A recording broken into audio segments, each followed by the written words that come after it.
My 9/11 story is a story that's probably different than a lot of other people's stories and experiences. But a day started off like a normal day. My dad went to work and I went to school. You know, my brother Nick and I went to school, and at around 9 a.m. they came into our classroom. The superintendent came in and told my teacher that a plane hit the building, and they pulled us out of the class. They pulled myself and another student out of the class. We were met in the hallway by my brother and the other student's younger brother, who were in second grade. We were in fourth grade. So there's four little boys, two teachers who were no older than 22, 23. And they told us, a plane hit your dad's building. Everything was okay. They are evacuating the building and they are safe. And just kind of sat there for a minute and was like, okay, it just didn't seem anything too severe. I pictured, even as a young kid, I pictured a small plane. And so we went to the computer classroom where we played computer games for about probably an hour or so, just to get they wanted to get us, away from everyone. The whole, until my class and my brother's class were being informed about what happened. So they wanted us away from all of that to not be around kids' reactions, I guess. And so they kept us out of the class for a bit, eventually brought us back in, and we were just sitting there.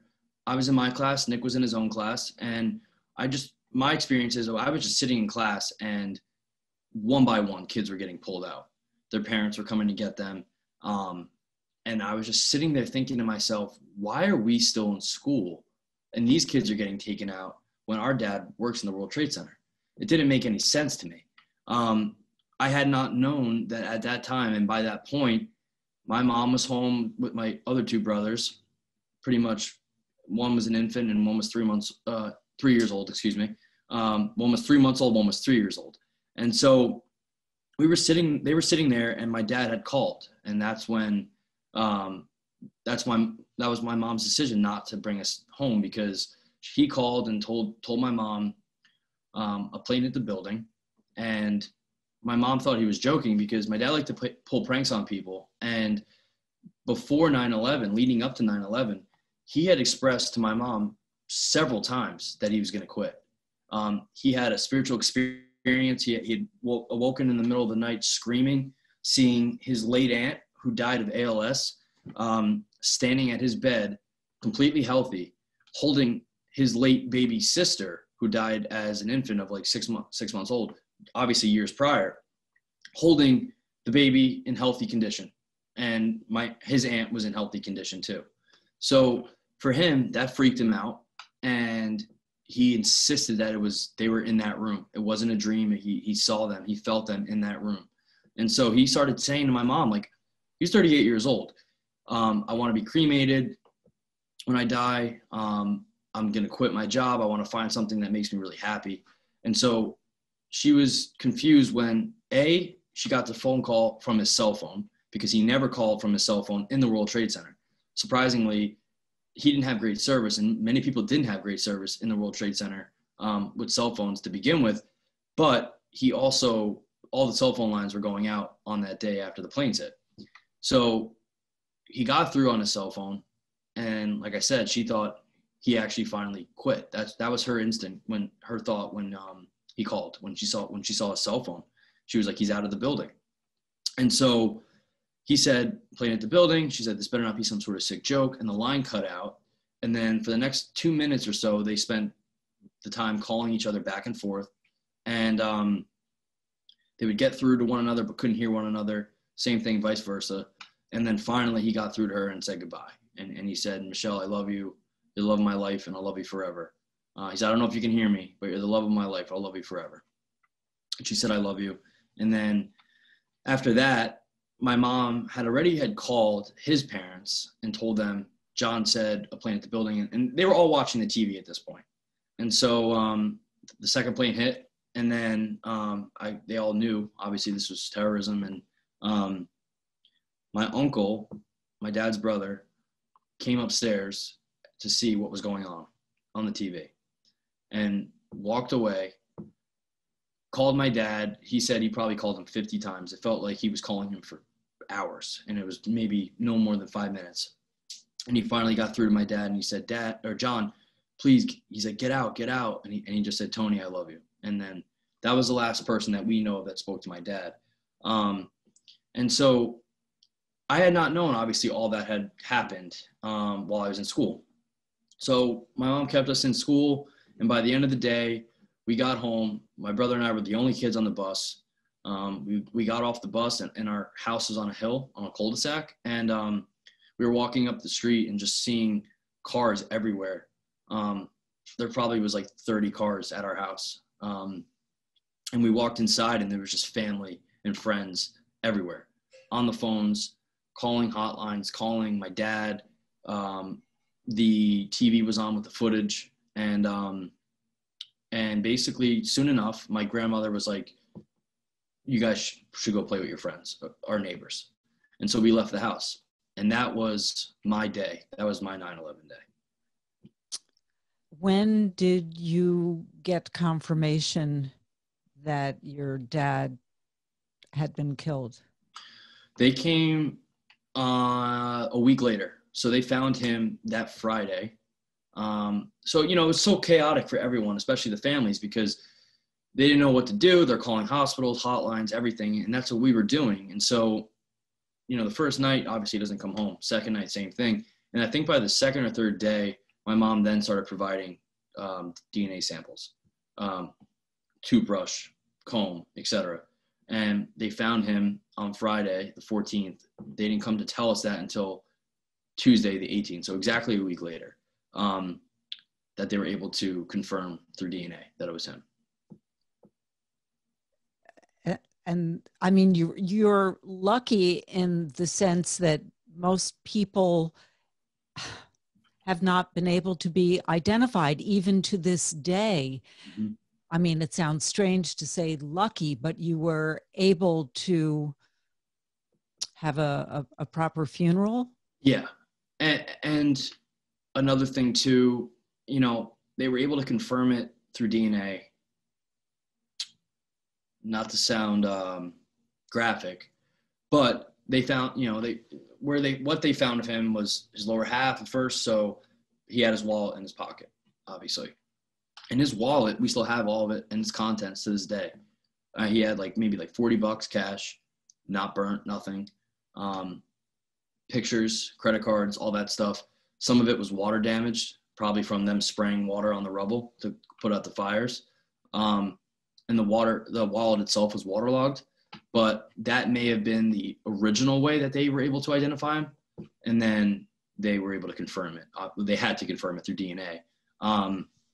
But we were very grateful for that. And throughout the years, they found more, a lot more. And we were very grateful and fortunate that we had that. We had something to bury. And, and as the time has gone on throughout the years that they did find stuff, we would get that cremated. And my mom purchased us all urns, special urns for all of us to have and stuff too. You were 9 years old at the time? 9. 9 years old. So how did you take this in? How did you handle this? What was going through the mind of a 9-year-old? Well,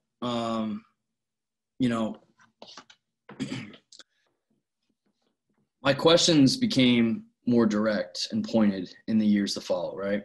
But in the early years, okay, when I was 9, I took it very hard.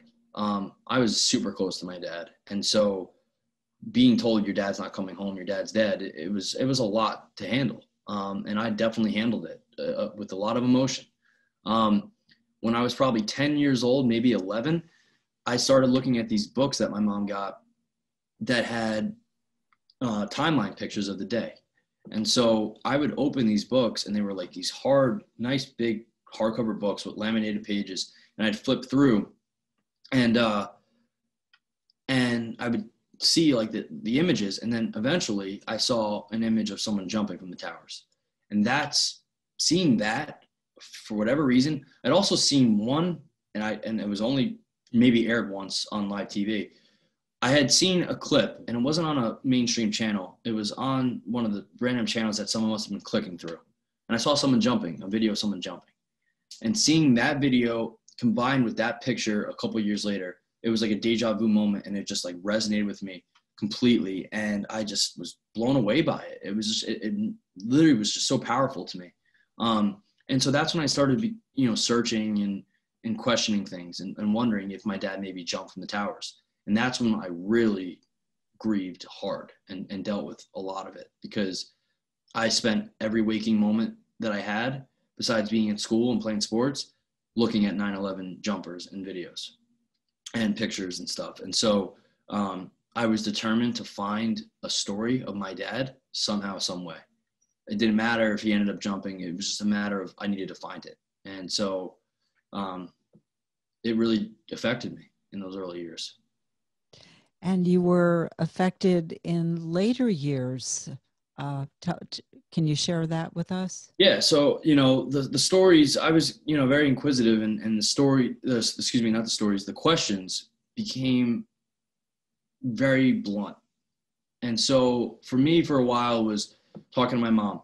Do you think Dad was scared? Did he sound scared? No.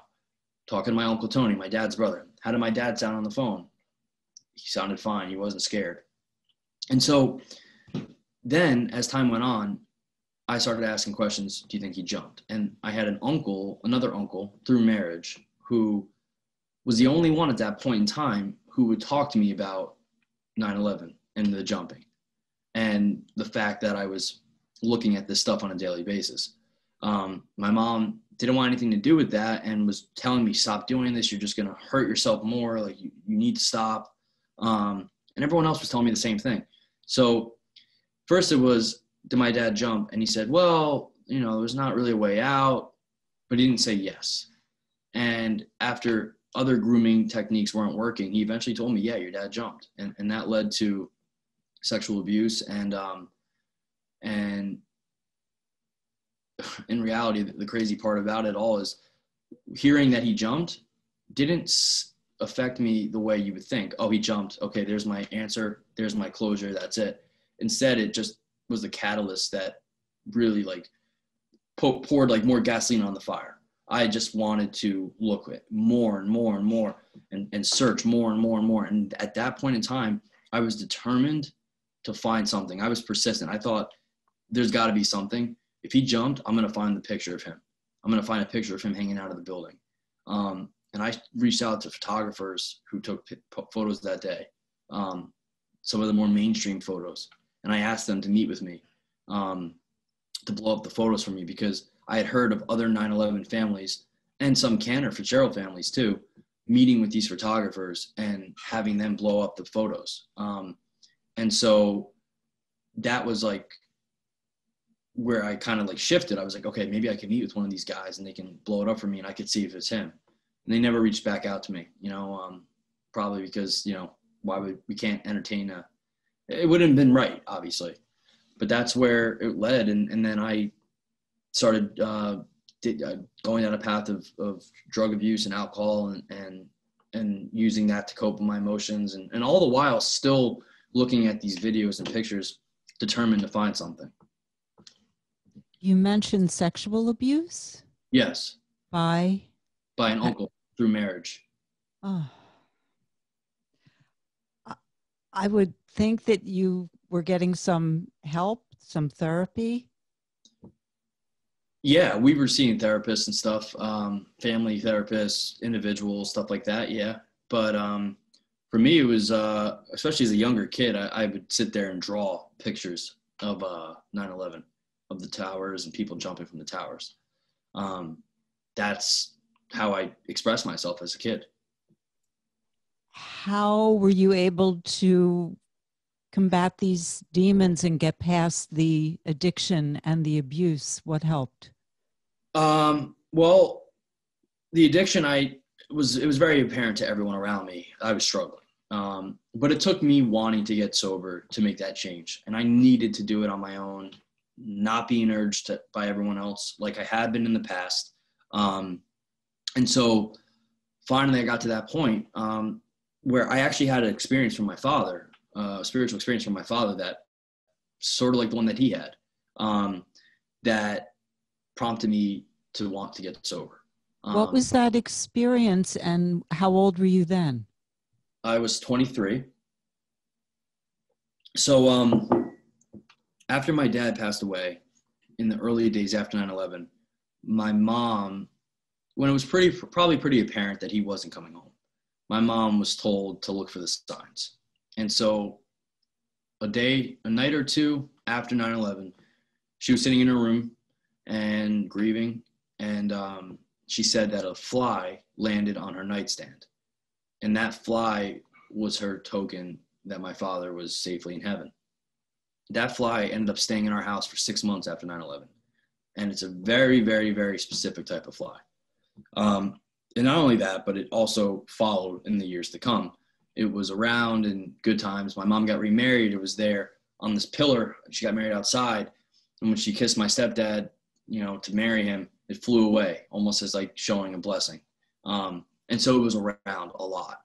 And it was around for me, my addiction. And so I was at a point in my active addiction where I was at a crossroads, and essentially I had the option of going back after failing a drug test from my probation officer, going back in a month and conning them by using fake urine, and continuing to use the way I wanted to use and get high, or get sober and try to like clean my act up. And so I was outside. I walked outside of my house. I looked up in the sky, and it was just a sapphire, crystal clear blue sky day, just like on 9/11, on the morning of 9/11. The same feel in the air. It was late July 2015. And I just broke down crying. And then for me, crying and addiction was, even on like 9/11, it didn't happen. I numbed the pain, and I didn't want to feel anything at all. And I started crying, and I said, "Dad, please give me a sign. I need help." And within a moment of saying that, this fly lands on the railing that I'm leaning against. And it sat there and would move around in a circle and stop and look at me, move around in a circle and stop. And I pulled out my phone and filmed it, because I was like, I'm going to cherish this moment. And the moment, I filmed it, and eventually it flew away. And I said, all right, that's it. That's my sign. I was sitting there hysterically crying. And I walked out inside, called up a detox facility, and I said, I need a bed today. And they said, we don't have one. We can get you in 2 days. I said, okay, give it to me. I want that bed. And he said, okay, you're booked. And I wrote my mom a long, long message telling her everything, admitting to all the things that she pretty much knew already, but admitting to it all. And I wrote her this long message, and I said, call me when you're done reading this. I'm going to get help. And so I surrendered that I needed help, and in sobriety, especially early sobriety, I started really, submitting and expressing myself a little bit more, expressing what I went through. And so eventually I got honest about sexual abuse. And that probably saved my life. I ended up pursuing legal action. That individual went to prison for 4 years. Supposed to go for a lot longer, but that's okay. He recently got out. And so, now I'm trying to spread this message that I'm trying to destigmatize a lot of things, really. The fact is, I always viewed myself, and I felt I was labeled as a child of 9/11 growing up.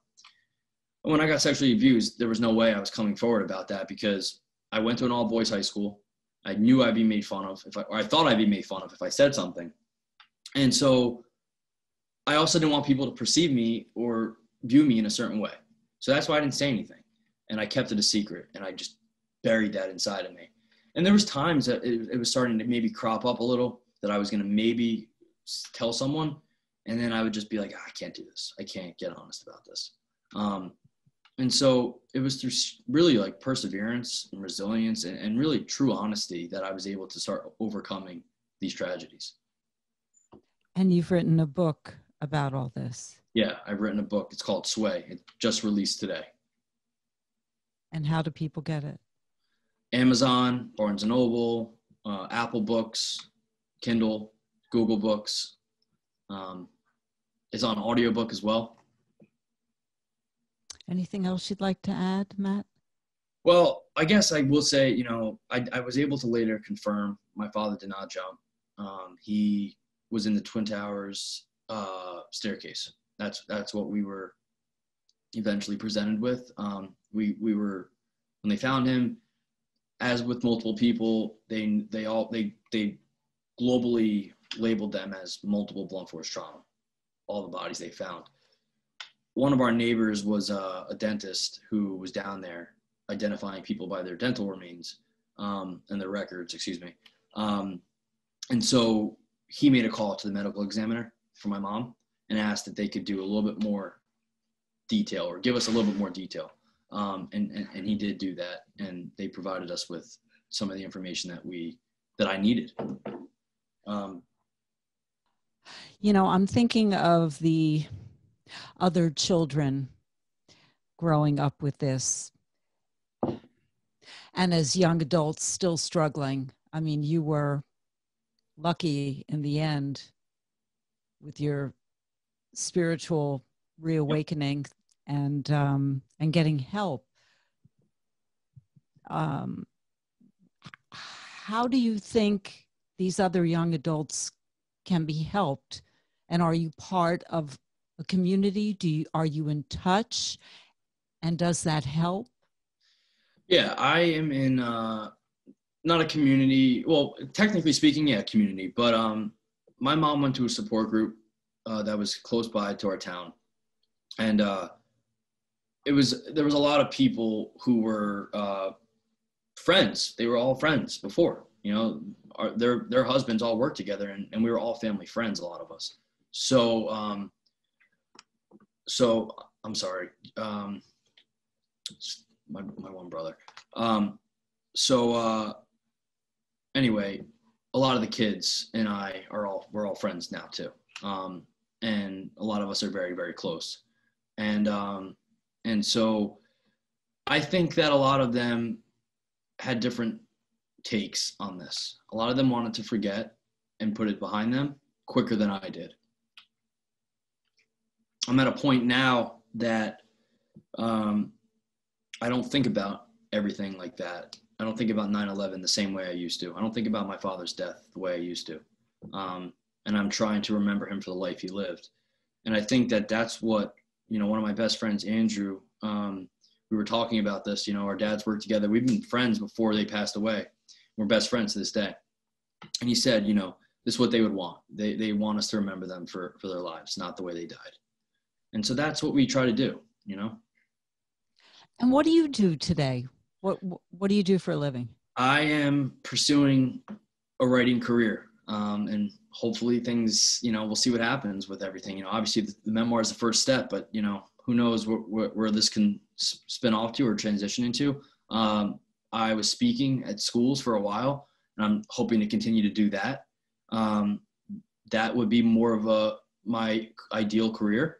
I was in finance before, just like my dad, and I was miserable. And even in sobriety, I was working back in finance. And I had to get to the point of basically saying, I'm just going to pursue this fully. And the moment I stopped trying to force it, everything worked out, and I got my book deal, and now my book's out, and I'm here to share my story. So I'm not going to give up on that. I'm just going to continue doing this and see what happens. We're coming up on, it is the 19th anniversary, and the Tunnel to Towers Foundation is doing the reading of the names because it was, canceled because of COVID. Yeah. How important is this to you that we continue to do this every year and that it's aired on TV every year? Well, ultimately, the tribute lights, I actually wrote a piece about that that's going to be published this week. The tribute lights was another thing too that upset me, because everyone sees those lights from all over Manhattan, all over New York, and into the tri-state area. So anyway, reading the names is important too, because, we go to our service that we go to, we also read the names. We say our parents' names or our loved ones' names. And saying them out loud just gives it a new meaning, and a meaning of keeping their name truly alive by saying it. And so it's important that we continue to do the name readings and all that, because if we don't, we're going to forget. I know I won't forget. but others will. Is it important to you that it be televised every year, the reading of the names? I think so. Yeah. How is your mom doing? She's good. She's good. She's, remarried and happy, and, she's good. And your other siblings, did they struggle as much as you? No, not at all. Their stories are much different than mine. And I'm just wondering that early dream or vision that your dad had that you learned about, what do you make of that? What message was that? I think that was his sign that, to go. I think that he knew that life was short and that maybe he was approaching the end, in my opinion. Are you a religious person, Matt? I grew up Catholic, but I'm not super, super religious now. But my family was very Catholic. My dad was very Catholic, very, very religious. But you're certainly spiritual. Absolutely. All right. And again, I know we went on, but is there anything else you'd like to add? No, that's it. Okay. All right. Well, I thank you. Matt Bocchi, his book, Sway, on Post Hill Press. It is available now. It's the first memoir told by a child of 9/11. Matt Bocchi of Morristown, our prayers with you and your family. And we will never forget and make sure that the nation never forgets. Thank you. Thank you.